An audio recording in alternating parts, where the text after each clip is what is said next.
இருக்கிற சூழ்நிலை புரிஞ்சுக்கவே மாட்டேங்கிற. உன் ஒருத்தினால இந்த குடும்பம் பிரியணும்னு நினைச்சேனா உன் இஷ்டத்துக்கு நீ செய். இப்ப என்னம்மா, அருள் மாமாவை கட்டிக்கணும்ன்ற நினைப்பு எனக்கு இருக்க கூடாது, அவ்வளவுதானே? சரிம்மா, நான் அந்த நினைப்ப விட்டுறேன். ஆனா அருள் மாமாவை தவிர நான் வேற யாரையும் கட்டிக்க மாட்டேன். என்னால ஏதாவது பிரச்சனை வந்தா நீ என்ன கொளுத்து விட்டுருவேன்னு சொன்னல. பெத்த பொண்ணு கொன்ன பழி உனக்கு வேண்டாம். அருள் மாமாக்கு கல்யாணம் ஆன அடுத்த நிமிஷமே என்ன நான் கொளுத்துப்பேன். ஏய், என்னடி சொல்ற? அருள் மாமா கூட வாழாத வாழ்க்கை எனக்கு தேவையில்லம்மா. ஏய், இப்படி பைத்தியக்காரி மாதிரி பேசிக்கிட்டு இருக்காதடி. இல்லம்மா, அருள் மாமா எனக்கு இல்லன்னா நான் உயிரோடவே இருக்க மாட்டேன். அடே, சத்தியமா நான் செத்து போயிடுவேன். ஏய், ஐயோ ஐயோ ஐயோ ஐயோ ஐயோ, ஏன்டே இப்படி சொல்லி கொடுமைப்படுத்துற? ஐயோ ஐயோ ஐயோ ஐயோ, கடவுளே, ஐயோ நான் என்ன பண்ணுவேன்?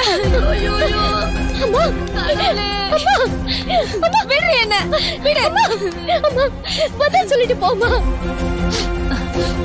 இப்ப என்ன, நான் உனக்கு பதில் சொல்லணும் அவ்வளவுதானே? சொல்றேன்.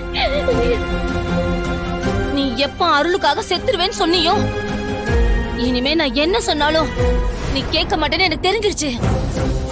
ஆனா ஒண்ணு, நீ அருளை விரும்புற மாதிரி அருளும் உன்னை விரும்பணும்ல.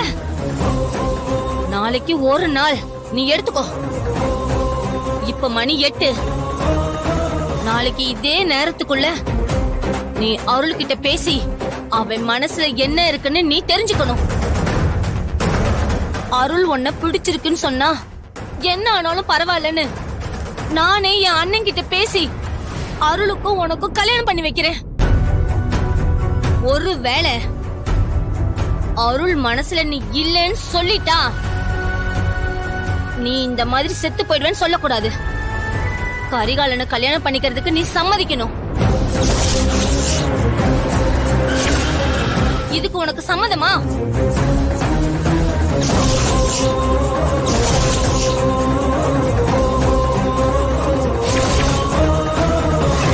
நீ அருளை விரும்பினா மட்டும் போதுமா? அவனும் உன்னை விரும்பணும்ல.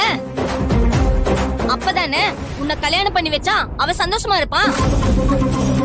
அதனால நான் சொல்றது நியாயம் தானே?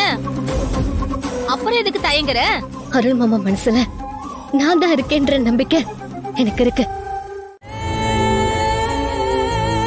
அக்கா, நந்தினிலாம் ஒரு ஆளு. அவ சொன்னதுக்காக போய் நீ ஏங்க அந்த மிலிட்டரிக்காரன் பொண்டாட்டிக்கிட்ட மன்னிப்பு கேட்ட? தப்பு பண்ணிட்டக்கா. யார் என்ன சொல்லியிருந்தாலும் நீ மன்னிப்பு கேட்டிருக்க கூடாது. அவ பேசினதுக்காகவோ இல்ல மத்தவங்க பேசினதுக்காகவோ இல்ல வேற வழியே இல்லாமலாம் நான் மன்னிப்பு கேட்கலடா. என் மனசுக்குள்ள ஒரு திட்டம் போட்டு காரணத்தோட தான் நான் மன்னிப்பு கேட்டேன். என்னக்கா சொல்ற? எனக்கு ஒன்னும் புரியல. திட்டம் போட்டு மன்னிப்பு கேட்டியா? அந்த அடங்கா பிடாரி பூ வைக்கிற சடங்குல யாருக்கும் தெரியாம வெளியே போயிட்டு வந்தது உண்மைதானே? அக்கா, சத்தியமா உண்மைக்கா.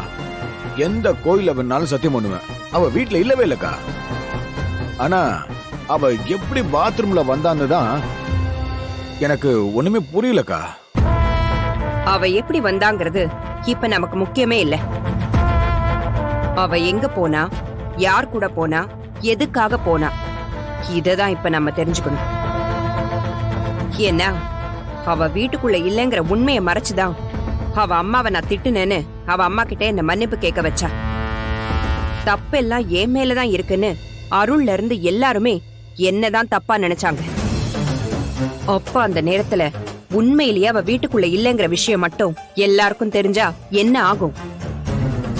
எல்லாரையும் விடு, அருளுக்கு மட்டும் தெரிஞ்சா என்ன ஆகும்?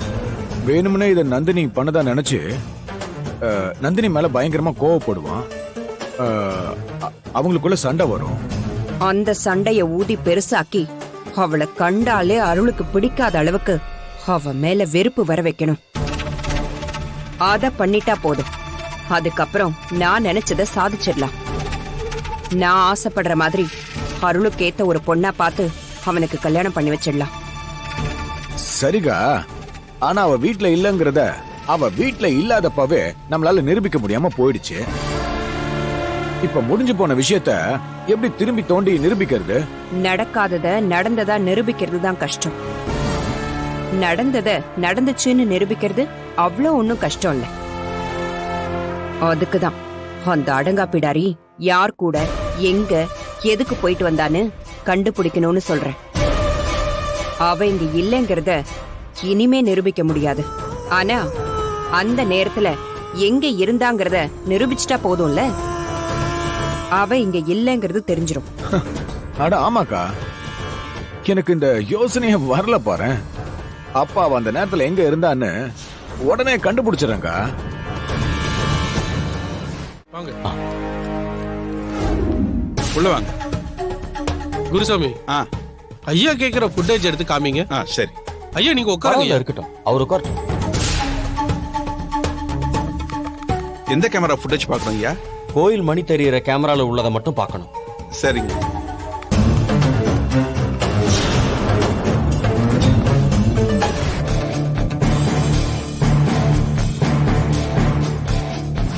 இதுவா பாருங்க. இது இல்ல, இதுக்கு அப்புறம் உள்ளதை போடுங்க.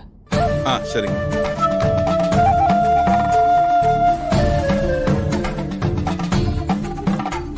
ஐயா, சாமி ஊர்வலம் முடிஞ்சு திரும்ப வந்ததுக்கு அப்புறம் உள்ள ஃபுட்டேஜ பார்க்கணுமா இல்ல அதுக்கு முந்தின ஃபுட்டேஜ பார்க்கணுமா?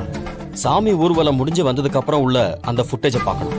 அப்படின்னா 11 மணிக்கு மேல உள்ள ஃபுட்டேஜ தான் பார்க்கணும். எனக்கு கோயில் மணி கீழே விழுந்தது பாருங்க, அந்த நேரத்துல உள்ளதை காட்டுங்க. ஓ சரிங்க சரிங்க.